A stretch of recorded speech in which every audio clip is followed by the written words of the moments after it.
Hey everybody, welcome back to the channel where we go over all things anxiety, how it appears, how it can manifest, and how we can live being in control of it instead of it running our show, because nobody likes that.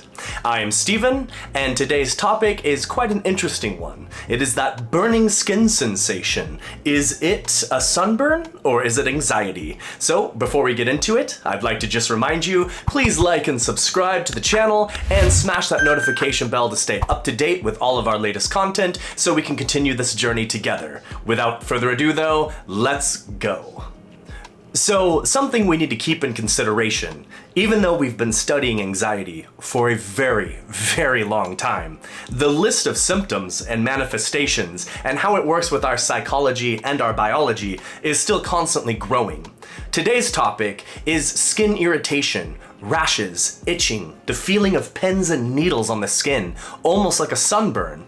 A lot of people would never think that that would be anxiety, but here we are. So it's very important to know all the ways that it can manifest. As a matter of fact, some people feel these sensations in their tongue, their mouth, and different areas. I mean, how uncomfortable would that be, especially if you had no idea why it was happening to you? So let's dig into this information, let's get more of a grasp on it so we can be prepared if we ever have these phantom rashes or sensations.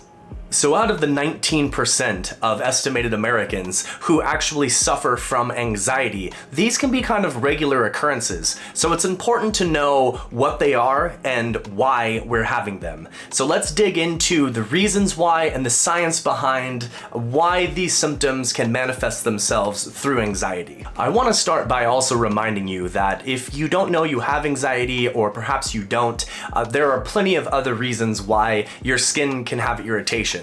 Like eczema, herpes, psoriasis, a whole bunch of things, shingles. So do be sure that you do need to have the anxiety disorder, or at least talk to a doctor before one assumes that that's the reason you are having such symptoms. It could even be a bug bite. So this is not medical advice. This is just what studies are showing, what science knows. Just be sure that you're in the know for your own specific body, as we would never want you to assume that just because you're having a rash that it's anxiety when it's something that could absolutely be treated in other manners. So, disclaimer, done. These specific symptoms, when do they show up, and when is the most likely time that you're going to experience them? Well, the answer to this question is a little complicated. Remember, we all have different biology, psychology, and different ways of reacting. So some people experience them when they are having an anxiety attack or panic attack, and others experience it when they may have a pre-existing skin condition. They get their rash that shows up, and the anxiety of that can cause further inflammation and spread of that rash.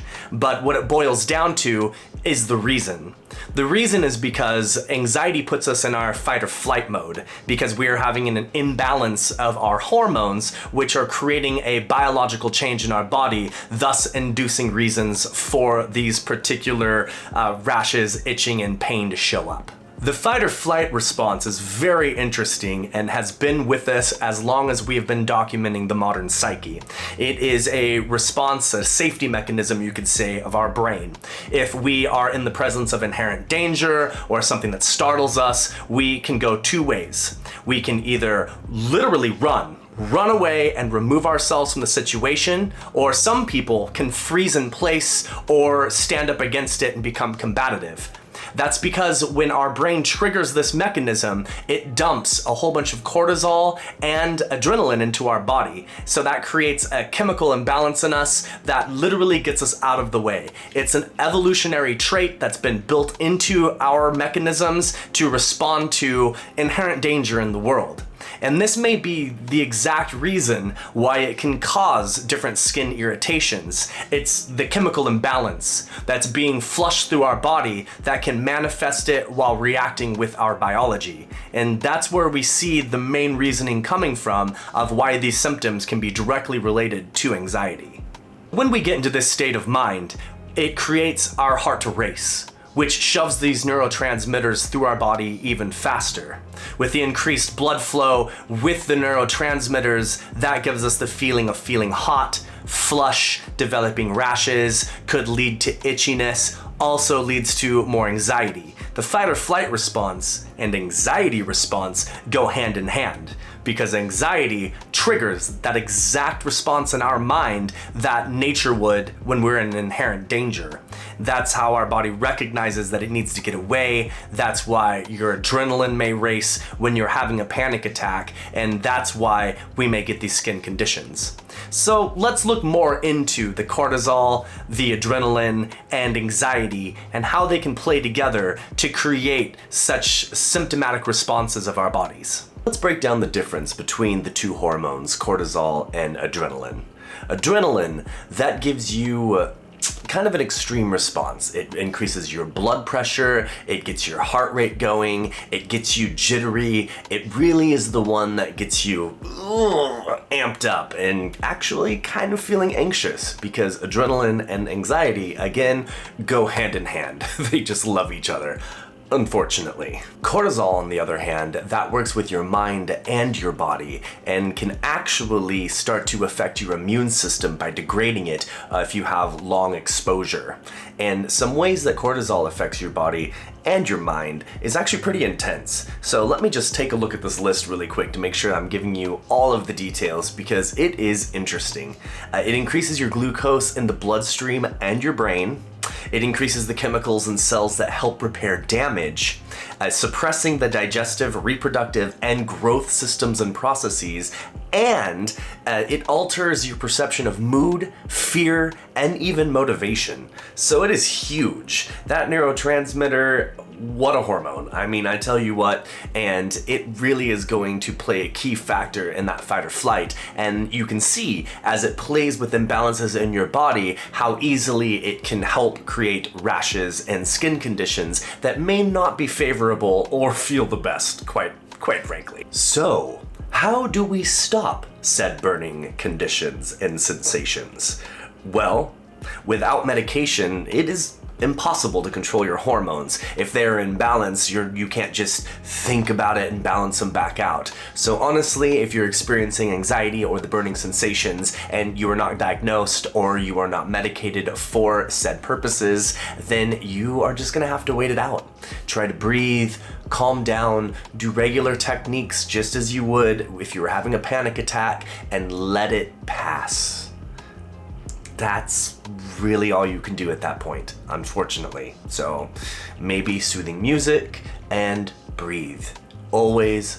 Always remember to breathe and calm that heart rate down. Besides doing yoga poses and calming yourself down, if you're having the skin sensitivities, you can use over-the-counter medications as well to help soothe those symptoms, especially until you can get to a doctor and get a more stronger prescribed medication that may be more suitable for your purposes. But be aware that you are able to get those over-the-counter medications to help soothe at least the skin conditions while dealing with the anxiety portion, because hand in hand, it's just going to make the situation worse, and who needs worse when having a panic attack? I mean, honestly.